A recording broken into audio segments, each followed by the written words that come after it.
पूरे प्रकरण पर मौन है। हमारी प्रधानमंत्री जी से, सरकार से दो ही मांगे हैं। आपने सुना है पिछले 30-35 दिनों में मणिपुर में जो कुछ हुआ है, आपको जानकारी है। हमारी अब दो ही मांगे हैं। पहली मांग ये है कि 100 मन की बात हो चुके हैं। प्रधानमंत्री ने 100 मन की बात कही है, पर एक बार मणिपुर की बात भी बोल दें।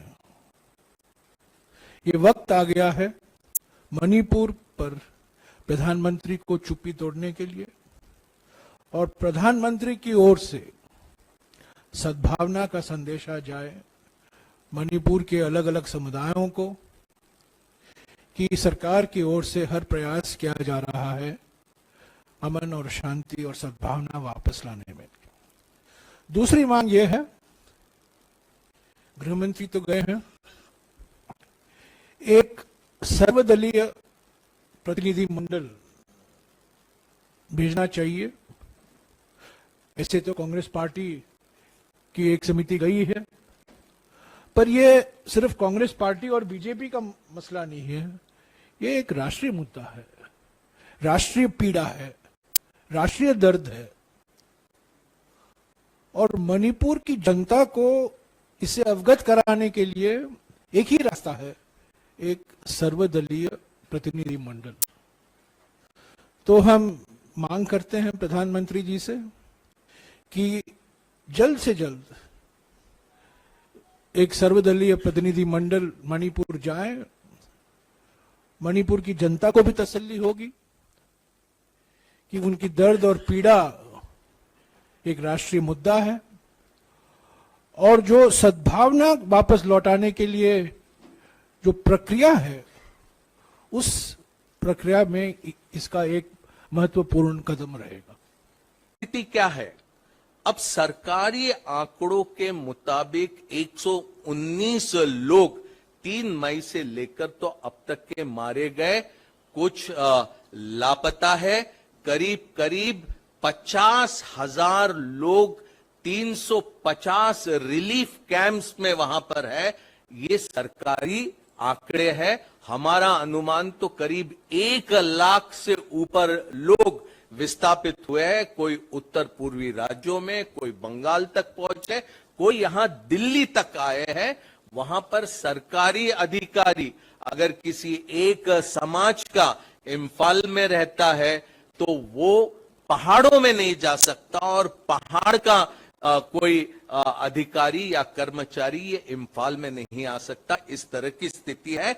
ये बहुत ही गंभीर स्थिति है।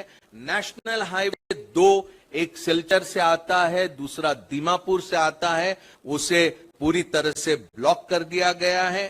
3 तारीख को मई के महीने में हिंसा शुरू हुई, और उसके बाद 24 घंटे के भीतर प्रदेश कांग्रेस कमेटी के अध्यक्ष मेघचंद्र सिंह, हमारे विधायक दल के नेता इबोबी सिंह, जो 15 साल मुख्यमंत्री रहे, माननीय राज्यपाल से मिलते हैं और अनुरोध करते हैं कि केंद्र सरकार इसमें हस्तक्षेप करे।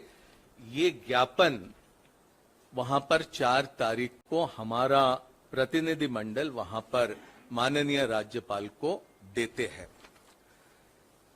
9 और 10 मई को भक्तचरण दास एआईसीसी से मणिपुर के प्रभारी वहां पर पहुंचते हैं, सभी संबंधितों से बात करते हैं, स्थिति का जायजा लेते हैं, और कांग्रेस पार्टी से हर तरह की मदद, सहयोग सरकार को स्थिति सामान्य बनाने में देंगे, इस तरह का वहां पर वादा करते हैं, और स्थिति सरकार जल्द से जल्द काबू पर लाए, इसका अनुरोध करते हैं।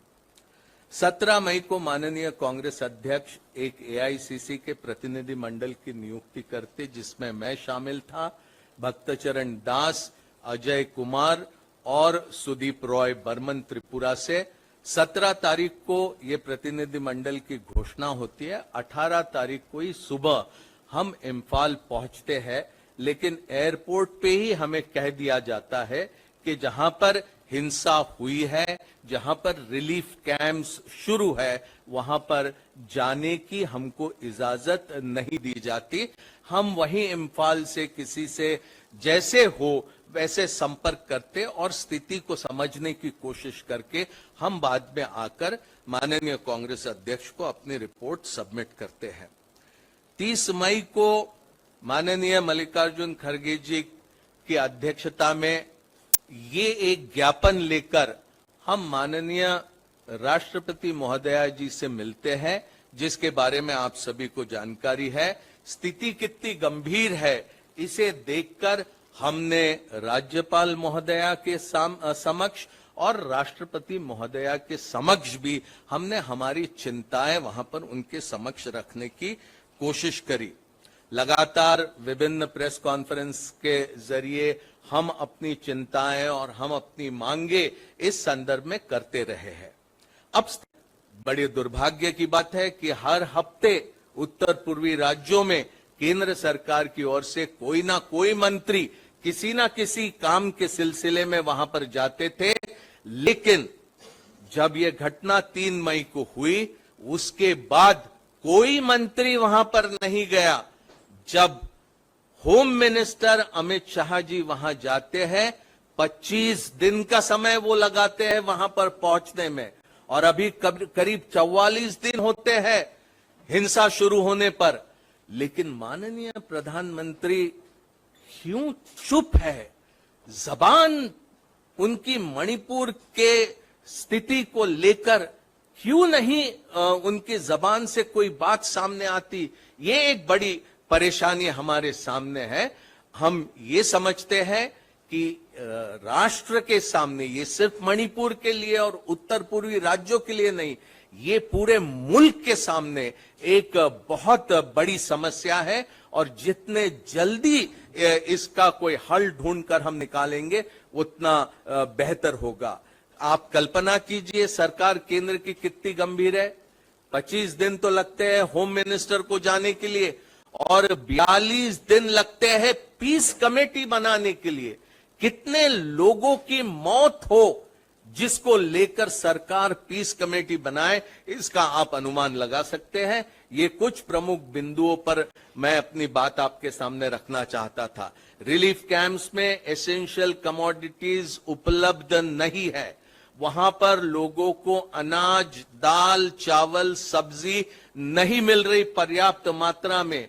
जहां पर भी मिलती है उसकी कीमतें आसमान छूने लग गई है। तो इस तरह की परिस्थितियां हैं। हम फिर एक बार सरकार से कहेंगे कि कांग्रेस पार्टी पूरी मुस्तैदी के साथ ये स्थिति को सामान्य बनाने के लिए सरकार को हर तरह की सहयोग देने की पक्षधर है। हम पूरा सहयोग देंगे, लेकिन सरकार को जागना होगा। ये बड़ी दुर्भाग्य की स्थिति है कि वो गंभीरता हमें सरकार में नहीं दी।